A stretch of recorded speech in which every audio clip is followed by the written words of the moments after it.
तो पेन और कॉपी लेकर आराम से शांति के साथ बैठ जाएं। सबसे पहले हम इस टॉपिक में जो ब्लड रिलेशन वाला जो टॉपिक है उसमें जो बेसिक जानकारी है उसके बारे में हम अध्ययन करेंगे। दोस्तों बिल्कुल भी टेंशन लेने की जरूरत नहीं है, आप वीडियो के अंत तक बने रहें। जो भी एग्जाम में यहाँ से क्वेश्चन पूछे जाएंगे वो आपको 100% आप उनको हल कर पाओगे। ठीक है, टेंशन प्रत्येक व्यक्ति के जीवन में पग पग पे मिलेगी।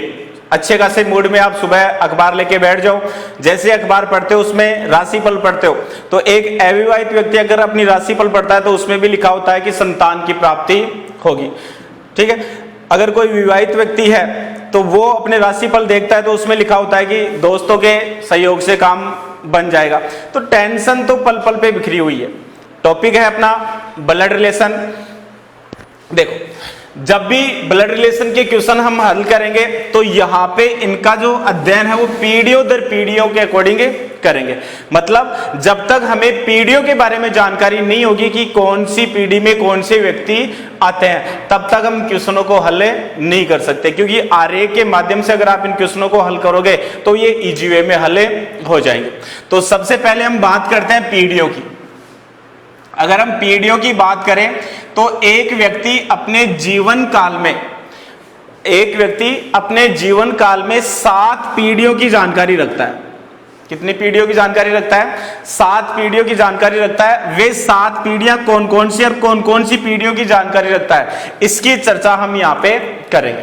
तो देखो, सबसे पहले अगर हम बात करें अपनी स्वयं वाली पीढ़ी की, अगर हम बात करें अपनी स्वयं वाली पीढ़ी की तो स्वयं में आप अपने आप को कुछ देर के लिए, चाहे आप मेल हो चाहे फीमेल हो, आप सभी अपने आप को मेल समझे। जो फीमेल है वो भी अपने आप को कुछ देर के लिए मेल समझे। ठीक है, तो स्वयं वाली पीढ़ी में कौन कौन आएंगे? एक तो अपने भाई और बहन, ये आप ही की पीढ़ी में आप ही के समकक्ष होंगे। आपका भाई और आपकी बहन आप ही की पीढ़ी में होंगे। अगर भाई है तो भाई की जो पत्नी है, भाई की पत्नी मतलब भावज, वो भी इसी पीढ़ी में होगी। भावज कह सकते हैं या भाभी कह सकते हैं। बहन है, बहन के पति जीजाजी, वो भी इसी पीढ़ी में होंगे कि नहीं होंगे?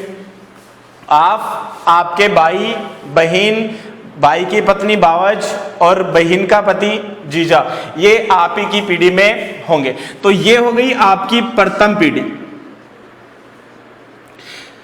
इसके साथ साथ अगर आप अपने आप को फीमेल समझते हैं तो जैसे आपका पति, वो भी इसी पीढ़ी में होगा। पति का अगर कोई भाई है, देवर, तो वो भी इसी पीढ़ी में होगा। अगर देवर की पत्नी है देवरानी, तो वो भी इसी पीढ़ी में होगी। ठीक है, अगर जैसे पति की कोई बहन है तो वो ननद हो जाएगी, वो भी इसी पीढ़ी में होगी। तो ये प्रथम पीढ़ी के व्यक्ति हो गए। अब अगर हम बात करें इससे ऊपर वाली पीढ़ी की, जस्ट दूसरी पीढ़ी की, तो इसमें आपके माता पिता, आपके माता और पिता जस्ट ऊपर वाली सेकेंड पीढ़ी में होंगे कि नहीं होंगे? माता और पिता। एक बार पिता वाले रिलेशंस की चर्चा करें तो पिता का भाई चाचा, ये भी इसी पीढ़ी में होगा। ठीक है, और चाचा की पत्नी चाची, ये भी इसी पीढ़ी में होगी। अगर माता वाले रिलेशंस की बात करें तो माता की जो बहन होगी मौसी, वो भी इसी पीढ़ी में होगी। और मौसी के जो पति होंगे मौसा जी, वो भी इसी पीढ़ी में होंगे। अगर माता का कोई भाई है तो मामा, वो भी इसी पीढ़ी में होगा कि नहीं होगा? माँ मतलब 2 माँ के बराबर। और मामा की कोई पत्नी है तो मामी, वो भी इसी पीढ़ी में होगी कि नहीं होगी? ठीक है, तो ये हो गई द्वितीय पीढ़ी, ऊपर की तरफ द्वितीय पीढ़ी या दूसरी पीढ़ी। तो इस पीढ़ी के बारे में भी आप लोगों को जानकारी है। अगर इससे जस्ट ऊपर वाली पीढ़ी की बात करें, एक बार माता वाली पीढ़ी में अगर बात करें तो माता की माता क्या होगी? नानी, इसी पीढ़ी में होगी। तीसरी पीढ़ी की बात कर रहे हैं। ठीक है, और नानी का जो पति होगा नाना, वो इसी पीढ़ी में होगा। अगर पिता की पीढ़ी की तरफ बात करें तो पिता के पिता जो क्या कहलाएंगे? दादा, इस पीढ़ी में आएंगे। और दादा की पत्नी दादी, वो भी इसी पीढ़ी में होगी। तो ये हो गई तीसरी पीढ़ी। ऊपर की तरफ कौन सी पीढ़ी? तीसरी पीढ़ी। इस पीढ़ी के बारे में भी हमें जानकारी है। अगर इससे जस्ट ऊपर वाली पीढ़ी की बात करें तो नाना के जो पिता होंगे वो होंगे परनाना, और इनकी जो पत्नी होगी वो होगी परनानी। ये इससे ऊपर वाली पीढ़ी में होंगे। अगर दादा के पिता की बात करें तो दादा के पिता क्या कहलाएंगे? परदादा। ये जस्ट ऊपर वाली पीढ़ी में, और इनकी पत्नी होगी परदादी। तो ये हो गई चतुर्थ पीढ़ी। दोस्तों, पीढ़ियों के बारे में हमें जानकारी होना जरूरी है, क्योंकि बहुत बार पीढ़ियों से क्वेश्चन पूछ लेता है। तो बताओ कितनी पीढ़ियां हो गई? 1, 2, 3 और 4। तो 4 पीढ़ियों के बारे में जानकारी है। अब बात करें इनसे जस्ट नीचे वाली पीढ़ी की, इससे जस्ट नीचे वाली पीढ़ी की, तो जैसे अपनी जो भी संतानें होंगी, ठीक है, संतान में या तो होगा पुत्र या होगी पुत्री। ये इसी पीढ़ी में होगी, या तो पुत्र या पुत्री, वो अपने से जस्ट नीचे वाली पीढ़ी में होंगे। अब आपके दिमाग में ये आ रहा होगा कि सर सास ससुर वगैरह और काके ससुर वगैरह और काकी सास और बुआ सास, और वो तो आपने बताया नहीं। वो आप यहां से देख लेना, जैसे मौसी है, आप यहां पे अपने आप को मेल समझोगे तो आपकी पत्नी फीमेल। अब आपकी जो मौसी है वो आपकी पत्नी के अकॉर्डिंग क्या हो गई? मौसी सास। या अपने आप को आप फीमेल समझ रहे हो तो आपका पति, तो आपकी माता आपके पति की क्या हो गई? सास हो जाएगी। तो ये मेल और फीमेल की स्थिति के अकॉर्डिंग आ जाएंगी। तो जस्ट नीचे वाली पीढ़ी में पुत्र और पुत्री। अगर आपका कोई भाई है और भाई का अगर लड़का है तो हो जाएगा भतीजा और भतीजी। अगर लड़की है फीमेल है तो भतीजी। अगर बहन का पुत्र है तो वो हो जाएगा भांजा, और अगर पुत्री है तो भांजी। ठीक है, तो ये नीचे से दूसरी पीढ़ी में, नीचे से कौन सी पीढ़ी हो गई? द्वितीय पीढ़ी या दूसरी पीढ़ी में आने वाले व्यक्ति हो गए। आपकी संतान है पुत्र या पुत्री, आपका भाई है या भाभी है उसकी संतान है भतीजा या भतीजी, आपकी बहन है या आपके जीजाजी है तो वो भांजा या भांजी। यहां जीजाजी को बहनोई भी कह सकते हैं, जीजाजी को क्या कह सकते हैं?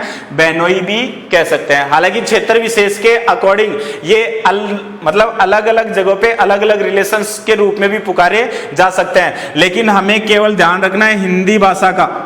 अब जैसे अगर हम बात करें ब्रज भाषा, तो ब्रज भाषा में जीजाजी को मेहमान भी कहा जाता है। ब्रज भाषा में जीजाजी को क्या कहा जाता है? मेहमान कहा जाता है। जैसे आप अगर इधर मथुरा भरतपुर साइड में जाते हो, जो ब्रज क्षेत्र है, ठीक है, तो वहां पे जीजाजी को मेहमान कहा जाता है। जो पुत्र है और जो पुत्री है उसको लाला और लाली भी कहा जाता है। पुत्र को लाला कहा जाता है और पुत्री को क्या कहा जाता है? लाली कहा जाता है। ये चीजें मैं इस वजह से बता रहा हूं क्योंकि बहुत सारे स्टूडेंट्स मेरे भरतपुर से भी जुड़े हुए हैं, तो उनको भी थोड़ा सा अच्छे से समझ में आ जाए कि सर क्या बता रहे हैं। तो पुत्र और पुत्री, भतीजा भतीजी, भांजा भांजी और दूसरी पीढ़ी के ये आ गए।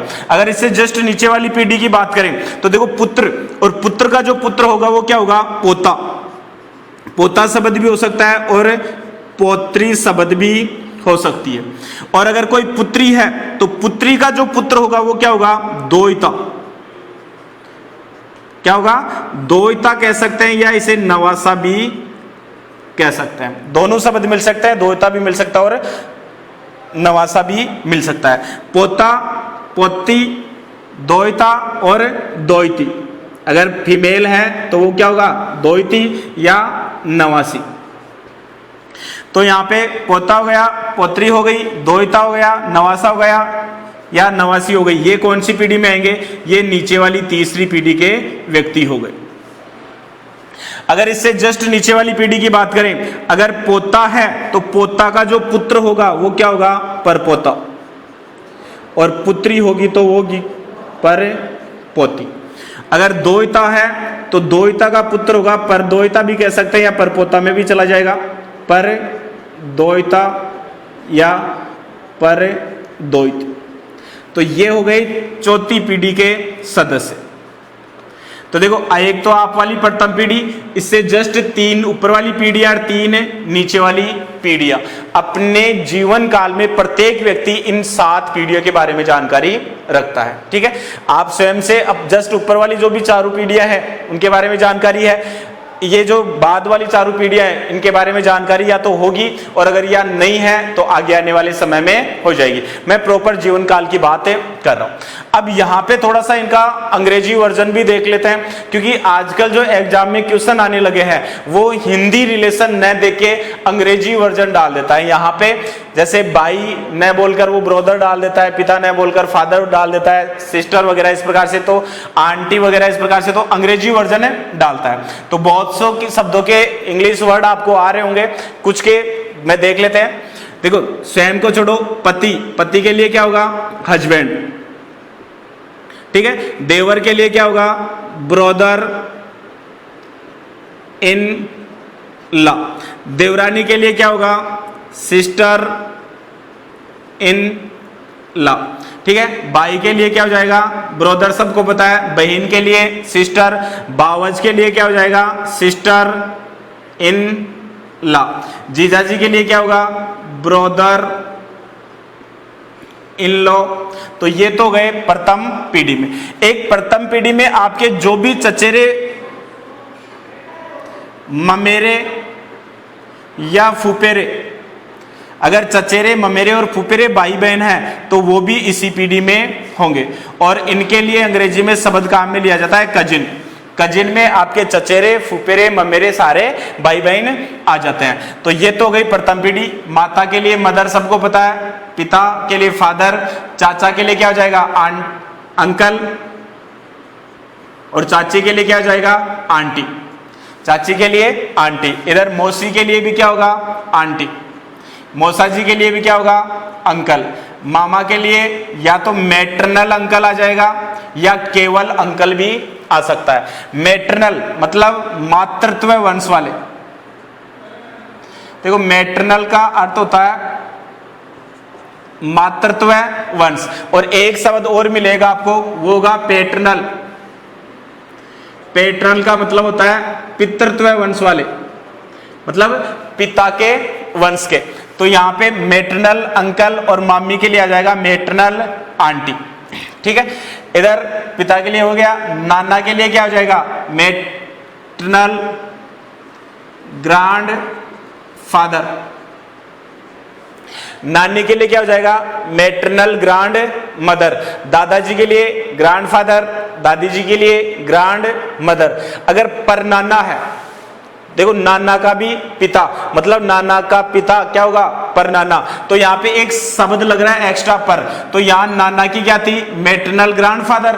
तो यहाँ पे ये मैटरनल ग्रैंडफादर तो रहेगी रहेगी, इस पर के लिए एक एक्स्ट्रा शब्द लग जाएगा ग्रेट। ग्रेट मैटरनल ग्रैंडफादर मतलब परनाना। और अगर इधर परदादा है, परनानी के लिए क्या हो जाएगा? Great maternal grand mother. परदादा है तो परदादा के लिए क्या था? ग्रैंडफादर।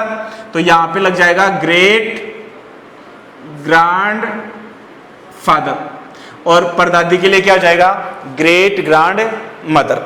नीचे वाली पीढ़ी में बात करें पुत्र, तो पुत्र के लिए क्या हो जाएगा? सन। पुत्री के लिए क्या हो जाएगा? डॉटर। भतीजा के लिए क्या हो जाएगा? नेस। भतीजी के लिए क्या हो जाएगा? नेफ्यू। भांजा के लिए भी वही निस और नेफ्यू।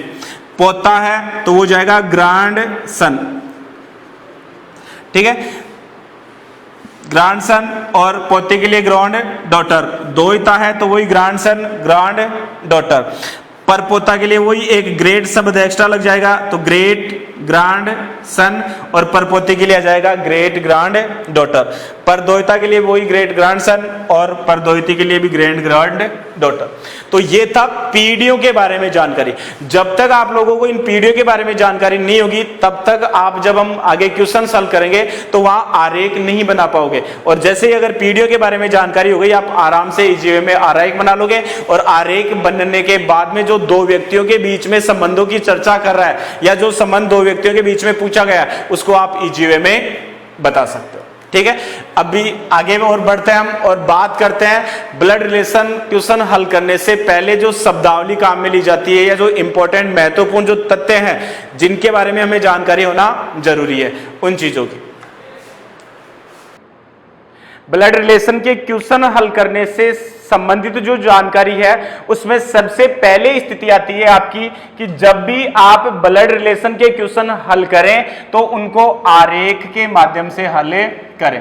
क्योंकि आरेख के माध्यम से अगर आप क्वेश्चनों को हल करोगे तो पीढ़ी दर पीढ़ी के अकॉर्डिंग आप उनको एक चरणबद्ध तरीके से क्वेश्चन को हल कर पाओगे। और जितना ज्यादा हो सके जो क्वेश्चन में जानकारी दी गई है उस जानकारी को आप अपने ऊपर लागू करके देखें, और आपने जो रिलेशंस अपने ऊपर लागू करके देखो, जैसे मान लो क्वेश्चन में दिया गया है कि राम के पिता का पुत्र, तो अब वहां पे आप अपने आप को राम मान सकते हो। जैसे राम के पिता मतलब अपने पिता, तो अपने पिता का पुत्र मतलब अपना क्या हो गया, भाई हो गया। तो जो क्वेश्चन में जानकारी दी गई है उसको आप अपने ऊपर लागू करके क्वेश्चनों को आप आराम से और इजी वे में हल कर सकते हैं। तो पहली स्थिति है, हम क्वेश्चनों को पढ़ेंगे किसके रूप में, आरेख के रूप में। दूसरी स्थिति आती है लिंग का निर्धारण करना। लिंग का निर्धारण करना, लिंग का निर्धारण करना मतलब वहां क्वेश्चंस में या तो देखो आपको तथ्य दिए गए होंगे या नाम दिए गए होंगे, तो लगभग नाम के अकॉर्डिंग तो लिंग का निर्धारण हो जाता है। लिंग का निर्धारण मतलब कि या तो वह पुल्लिंग है और या क्या है, स्त्रीलिंग है। लेकिन दोस्तों बहुत बार ऐसी स्थितियां भी आती हैं कि हम नाम के अकॉर्डिंग भी लिंग का निर्धारण नहीं कर पाते।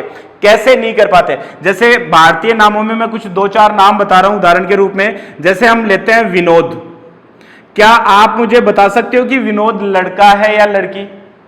डिसाइड नहीं कर सकते, क्योंकि विनोद जो नाम है वो लड़कियों का भी होता है और लड़कों का भी होता है। उसी प्रकार से जैसे नाम होता है राजेश, क्या आप राजेश से बता सकते हो, या नाम होता है मुकेश, ठीक है। तो अब ये ऐसे नाम हैं जो बॉयज के भी मतलब लड़कियों के भी होते हैं और लड़कों के भी होते हैं। तो बहुत बार कंडीशन ऐसी आ जाती है कि नाम के अकॉर्डिंग डिसाइड नहीं कर पाते कि लड़का है या लड़की।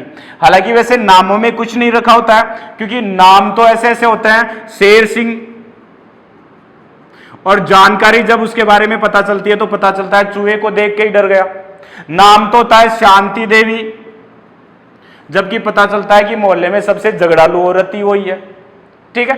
तो नाम में आपको कुछ नहीं रखा। नाम होता है रोशन, जबकि पता चलता है बाप दादा अंधेरे में रह गए, ठीक है। तो नामों में अपने को कुछ नहीं धरा। आपको ध्यान देना है जो क्वेश्चन की शब्दावली है, शब्दावली के अकॉर्डिंग आपको पुल्लिंग और स्त्रीलिंग का निर्धारण करना है।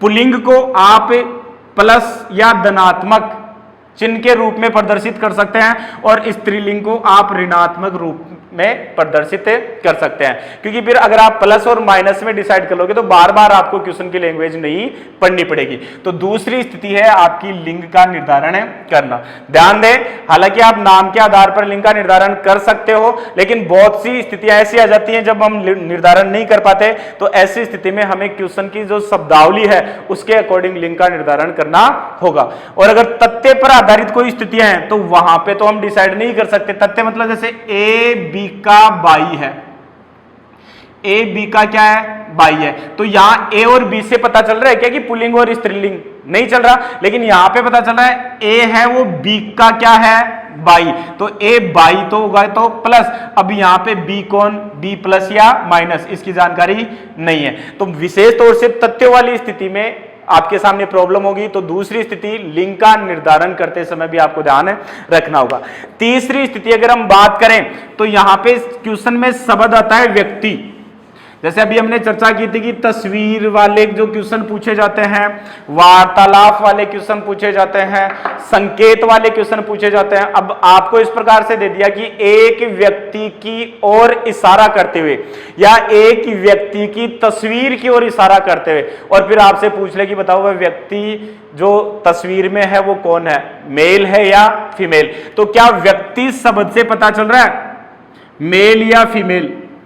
नहीं चल रहा, क्योंकि व्यक्ति शब्द मेल के लिए भी काम में लिया जाता है और फीमेल के लिए भी काम में लिया जाता है। हाँ, अगर यहां पे पुरुष होता तो हम कह सकते थे मेल है, या महिला होता तो हम कह सकते हैं फीमेल है, ठीक है। बालक होता या बालिका होती, लड़का होता या लड़की होती, तब उनसे तो नाम पता चल रहा है कि प्लस है या माइनस, लेकिन व्यक्ति शब्द से हमें पता नहीं चलता कि वह किसकी फॉर टू है, बॉयज मतलब प्लस या माइनस। तो यहां पे ध्यान दे थोड़ा सा, जब भी क्वेश्चनों में अगर व्यक्ति शब्द आए तो यहां पे भी क्वेश्चन की लैंग्वेज से ही पता चलेगा कि व्यक्ति में वहां व्यक्ति से तात्पर्य महिला से है या पुरुष से है। अगर नेक्स्ट स्थिति की बात करें तो यहां पे बार बार क्वेश्चनों में एक शब्द आता है इकलौता। देखो किस प्रकार से, जैसे इस प्रकार का क्वेश्चन आता है बहुत बार कि ए बी का इकलौता भाई है। अब भाई से पहले इकलौता शब्द आ रहा है। पहले तो आप ये देखिए कि ये इकलौता शब्द आ कहां आ सकता है। इकलौता भी कह सकते हैं या इसे एकमात्र भी कह सकते हैं, एकमात्र भी कह सकते हैं। तो इकलौता शब्द भाई से पहले आ सकता है, बहन से पहले आ सकता है, पुत्र से पहले आ सकता है, पुत्री से पहले आ सकता है। अमूमन इन्हीं चार शब्दों के पहले इकलौता शब्द आएगा। कभी भी ब्लड रिलेशन वाले क्वेश्चन में आपने ऐसे नहीं देखा होगा इकलौता पिता या इकलौती माता, इकलौता दादा, ठीक है। हां, इकलौता शब्द संतान से पहले आ सकता है, इकलौती संतान। तो देखो यहां पे थोड़ा सा समझना। हालांकि अभी हम चर्चा कर रहे थे कि जैसे इकलौता पिता, इकलौता माता, भाई पिता तो एक ही होता है और माता भी एक ही होती है, तो उनसे पहले नहीं आएगा। या इकलौता चाचा शब्द से पहले आ सकता है, या इकलौती बुआ शब्द से पहले आ सकता है, मामा शब्द से पहले आ सकता है, लेकिन माता और पिता से पहले नहीं आएगा। तो देखो अगर इकलौता शब्द संतान से पहले आया है तो यहां पे केवल एंड केवल उस व्यक्ति के एक ही संतान है। वो संतान मेल भी हो सकती है और क्या हो सकती है, फीमेल भी हो सकती है, क्योंकि संतान में दोनों आ गए, संतान में दोनों आ गए, चाहे लड़का हो या लड़की हो। लेकिन अगर इकलौता शब्द बाई से पहले आया है, इकलौता शब्द अगर बाई से पहले आया है तो ऐसी स्थिति में उसका एक ही क्या है, बाई है। हां, थोड़ा सा ध्यान देना, यहां बहनें कितनी भी हो सकती हैं, क्योंकि बहनों के बारे में कोई जानकारी नहीं दी गई। अगर इकलौता शब्द बहन से पहले आया है तो ऐसी स्थिति में बहन तो एक ही है, लेकिन भाई कितने भी हो सकते हैं। यही स्थिति अगर इकलौता शब्द पुत्र से पहले आया है तो पुत्र एक होगा, पुत्रियां कितनी भी हो सकती हैं। और अगर इकलौता शब्द पुत्री से पहले आया है तो पुत्री एक होगी, लेकिन पुत्र कितने भी हो सकते हैं, ठीक है। लेकिन इकलौता शब्द अगर संतान से पहले आ रहा है तो एक ही संतान है, वो चाहे लड़का हो या लड़की। उसकी जानकारी आपको क्वेश्चन में दी गई होगी कि लड़का है या लड़की। एक चीज का और यहां पे ध्यान रखें, एक शब्द और है जैसे बच्चा या बेबी, बच्चा या बेबी, तो इस शब्द से भी हमें लिंग का निर्धारण नहीं कर सकते कि वो जो बच्चा है या जो बेबी है वो मेल है या फीमेल है। आगे की अगर हम बात करें तो बहुत बार क्वेश्चंस में इस प्रकार का होता है कि जब भी हमने आरेख के माध्यम से क्वेश्चन को हल किया तो वहां पे आंसर तो आ रहा होता है ननद, लेकिन ऑप्शन में ननद है ही नहीं, या आंसर तो आ रहा है मामा और ऑप्शन में मामा न होकर चाचा होता है। तो ऐसी स्थिति में स्टूडेंट्स क्या सोचते हैं कि क्वेश्चन क्या है, गलत। लेकिन ध्यान दे दोस्तों, ये क्वेश्चन गलत नहीं होते, ये क्वेश्चन सही होते हैं। अगर आप इन्हीं क्वेश्चनों का जो हिंदी वर्जन में आप देख रहे हो उसको हिंदी वर्जन में न देख के अगर आप इंग्लिश वर्जन में देखोगे तो वहां पे आपको मामा और जो चाचा शब्द है उसके लिए शब्द मिलेगा अंकल, जो कि क्वेश्चन का क्या होगा, राइट आंसर होगा। कहने का तात्पर्य मेरा यह है कि अगर आप हिंदी शब्दावली के अकॉर्डिंग क्वेश्चन का आंसर डिसाइड नहीं कर पाते हो, अगर आप हिंदी शब्दावली के अकॉर्डिंग के अनुसार प्रश्न का उत्तर चयन नहीं कर पाते हो तो आपको शब्दावली कौन सी काम में लेनी है, अंग्रेजी, इंग्लिश शब्दावली काम में लेनी है।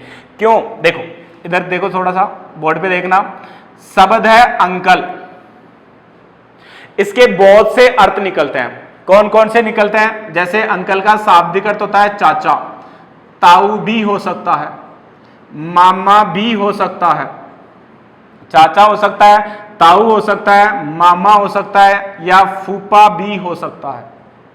अब एक अंग्रेजी में तो एक ही शब्द है लेकिन हिंदी में अनेक अर्थ दर्शा रहा है। तो अब वहां जैसे क्वेश्चन में मान लो आपके मामा आ गया, मामा ऑप्शन में नहीं है, तो वहां आप उसका अंग्रेजी वर्जन देखोगे तो वहां आपको क्या मिलेगा, अंकल। जैसे बहुत बार इस प्रकार से आंटी, तो आंटी शब्द में चाची हो सकती है, ताई हो सकती है, बुआ हो सकती है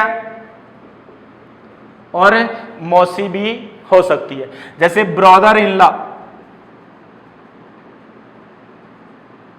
अब ब्रदर इन लॉ का मतलब साला भी होता है, साडू भी होता है, देवर भी होता है और जेठ भी होता है।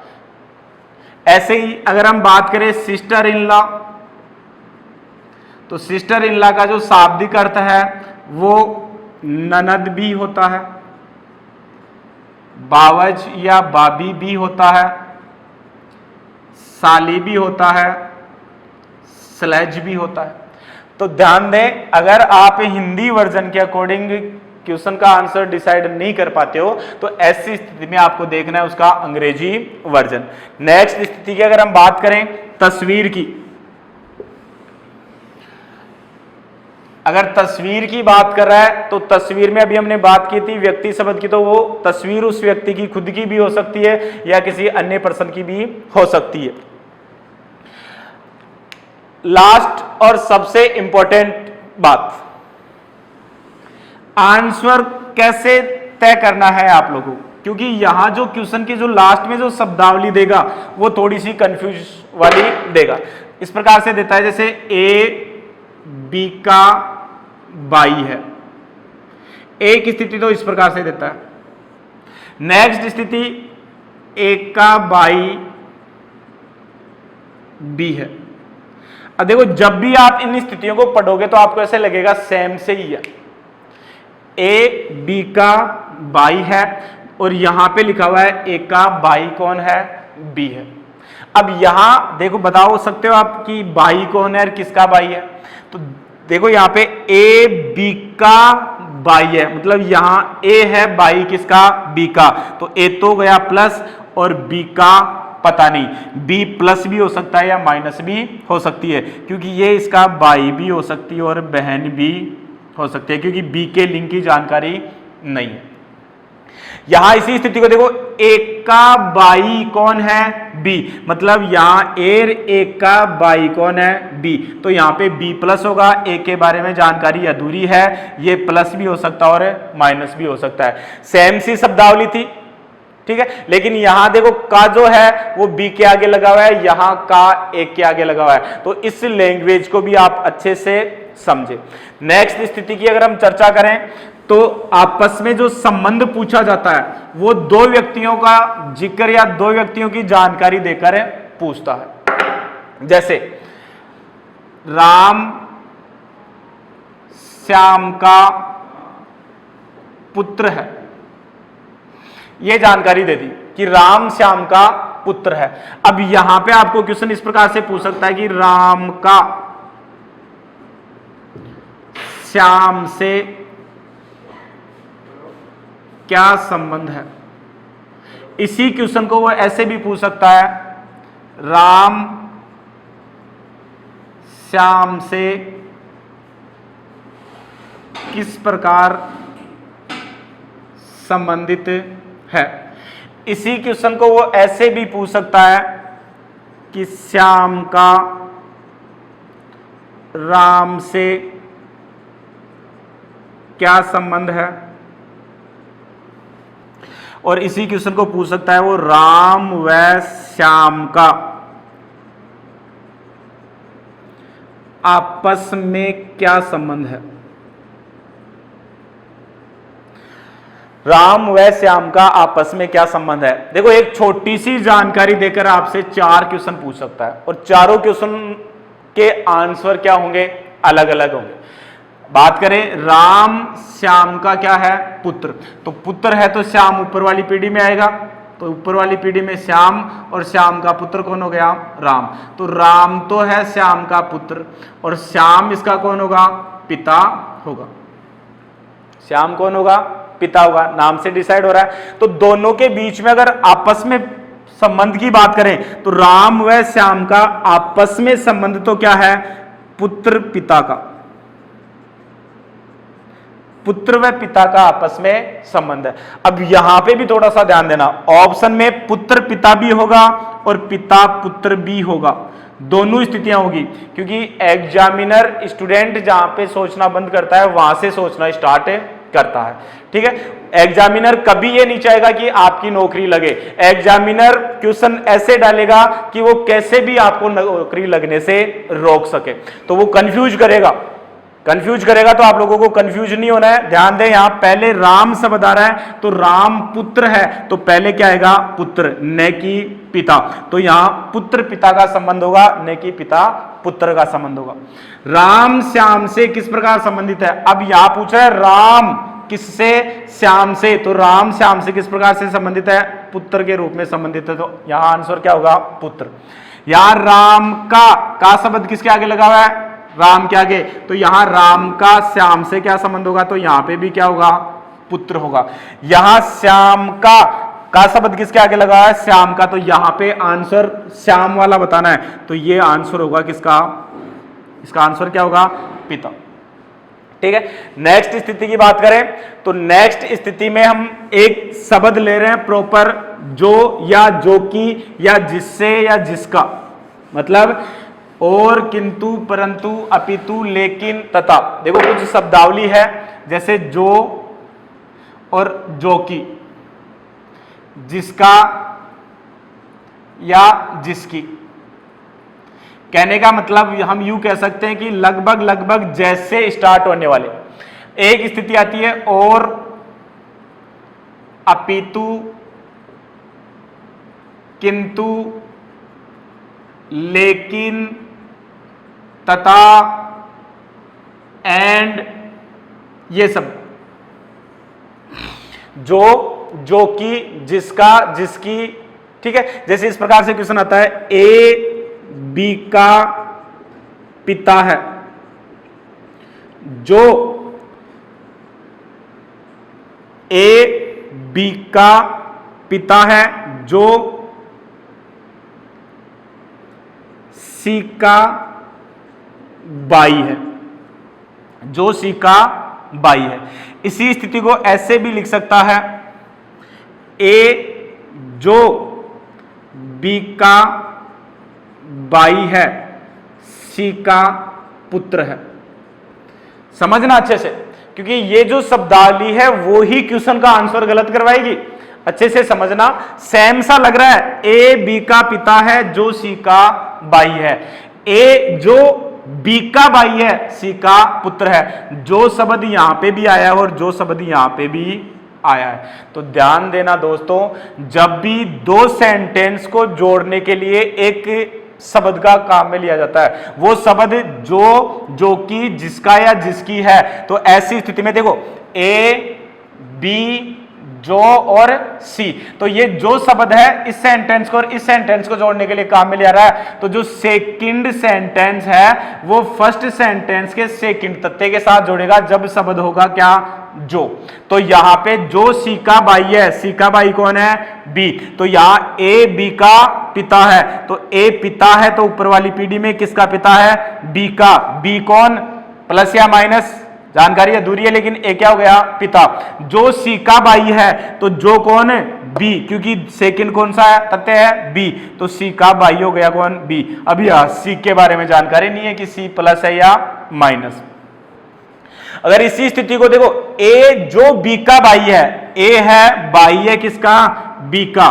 ए जो बी का बाई है, सी का पुत्र है, मतलब ये ए है वो सी का पुत्र है, तो ये क्या हो गया? प्लस। तो देखो दोनों स्थितियों में अलग अलग स्थिति है, केवल इस जो शब्द से, जो शब्द जब दो सेंटेंस को जोड़ने का काम कर रहा है तो सेकंड सेंटेंस फर्स्ट सेंटेंस के सेकंड तत्ते के साथ जुड़ेगा, और अगर जो शब्द अन्य कहीं किसी अन्य स्थान पे आ रहा है जो दो सेंटेंस को जोड़ने का काम नहीं करे, तब उसकी स्थिति को इस प्रकार से लेना है। अब अगर हम बात करें और, अपितु, किंतु, परंतु, लेकिन, तथा, एंड, इनकी, जैसे मान लो इसी स्थिति में मैं जो शब्द के को यहां से हटाकर यहां पे लगा दूं ए बी का पिता है और सी का भाई है, ठीक है। तो ध्यान दें, और, अपितु, किंतु, परंतु, लेकिन तथा एंड, ये सारे के सारे सेकंड सेंटेंस को फर्स्ट सेंटेंस के फर्स्ट तथ्य के साथ जोड़ते हैं, ए बी और सी। तो यहां पे ये जो सी है वो किसके साथ जुड़ेगा, ए के साथ जुड़ेगा।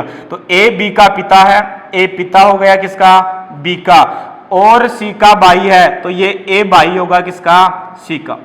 तो सी का जॉइंट किसके साथ होगा, ए के साथ। तो ये स्थिति थी आपकी जो कि जिसका, जिसकी, अपितु, किंतु, परंतु, लेकिन तथा एंड।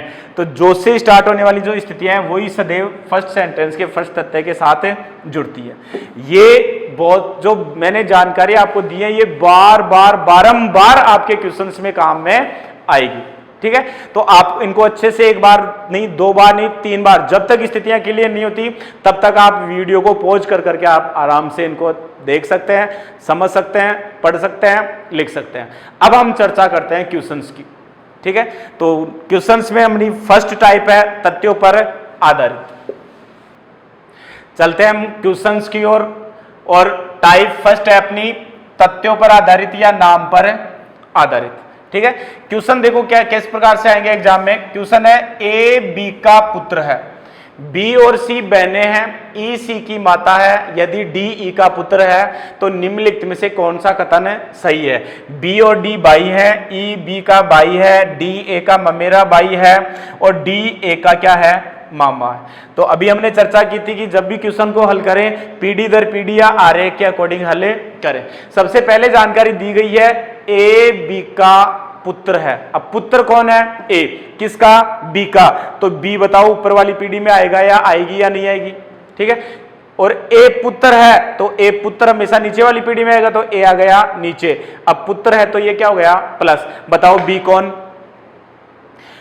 अब पुत्र तो या तो बी क्या है, माता, या क्या है, पिता, क्योंकि पुत्र माता का भी होता है और पुत्र पिता का भी होता है। संतान उत्पत्ति में माता और पिता का दोनों का अहम योगदान होता है, ठीक है। तो यहां पे पुत्र माता का भी हो सकता है और पुत्र पिता का भी हो सकता है। हाँ, वो बात अलग है, दोनों में अगर लड़ाई उड़ाई हो जाए, तलाक उलाक हो जाए, तब वो जरूर बांट लेते हैं। जैसे मान लो किसी दंपति के एक लड़का है और एक लड़की है, दोनों में आपस में घमासान हो गया और अब दोनों एक साथ नहीं रह सकते, तब बोल देते हैं ओ छोरो तेरो आ छोरी मेरी। तो वो बात अलग है, लेकिन यहां पिता हो सकता है या माता भी हो सकती है। तो बी के बारे में जानकारी नहीं है, लिंग क्या है, बी और सी क्या है, बहने। अब पता चल गया बी और सी आपस में क्या है, बहने, मतलब बी की बहन सी और सी की बहन कौन है, बी। तो ये इसकी बहन हो गई और ये भी इसकी क्या हो गई, बहन। तो बी ए की क्या हो गई रहा, माता। भाई फीमेल है तो माता होगी, तो ये सी इसकी क्या हो गई, मौसी। ये माता की बहन क्या कहलाएगी, मौसी। आगे बढ़े, ई सी की माता है और ये सी की माता कौन है, ई। तो ई माता हो गई किसकी, सी की। सी की माता है तो बी की भी क्या हो गई, माता। और ए की क्या हो गई, नानी, क्योंकि ए की माता वीर, माता की माता ई, मतलब ए की नानी कौन हो गई, ई। ये क्या हो गया, द्वैता, नानी का द्वैता। आगे, यदि डी ई का पुत्र है, यदि डी ई का पुत्र है, ये ईर ई का पुत्र कौन है, डी, तो ये क्या आएगा, प्लस। तो सी का इसके साथ क्या संबंध है, भाई। बी का भी ये क्या हो गया, भाई। ये इसकी क्या हो गई, बहन, और ये बी भी इसकी क्या हो गई, बहन।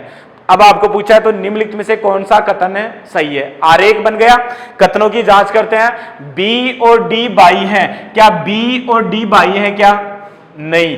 बी और डी भाई बहन है, बी और डी क्या है, भाई बहन, क्योंकि बी तो बहन है और डी क्या है, भाई है। बी बहन है और डी भाई है, तो भाई नहीं है, भाई बहन है। तो ये पहला तो क्या होगा, गलत। ई बी का भाई है, क्या ई है वो बी का भाई है क्या, नहीं। ई तो बी की क्या है, माता है, तो ये भी गलत। डी ए का ममेरा भाई है, क्या डी ए का ममेरा भाई है क्या, नहीं, ये तो मामा है, मेरा भाई थोड़ी है, क्यों? ए की माता बीर, बी माता का भाई डी मामा, तो डी ए का मेरा भाई है, ये भी गलत हो गया। एक ऑप्शन बचा, तो ये क्या होगा राइट आंसर, डी ए का क्या है मामा, और बिल्कुल डी है वो ए का क्या है मामा। ए की माता बी, माता की बहन सी मौसी, और मौसी का भाई क्या होगा मामा, तो राइट आंसर कौन सा हो गया डी। चलते हैं नेक्स्ट क्वेश्चन की ओर। नेक्स्ट क्वेश्चन है क्वेश्चन नंबर 2। एक परिवार में 6 सदस्य P, Q, R, X, Y और Z, कितने सदस्य हैं 6, और फिर आगे इनके बारे में जानकारी दी गई है। एक ही क्वेश्चन देकर 3 क्वेश्चन पूछे गए हैं, क्वेश्चन फर्स्ट, सेकंड और थर्ड, मतलब पजल टाइप का क्वेश्चन है। और ऐसे क्वेश्चन लगभग आपको पटवार की एग्जाम में देखने को मिलेंगे।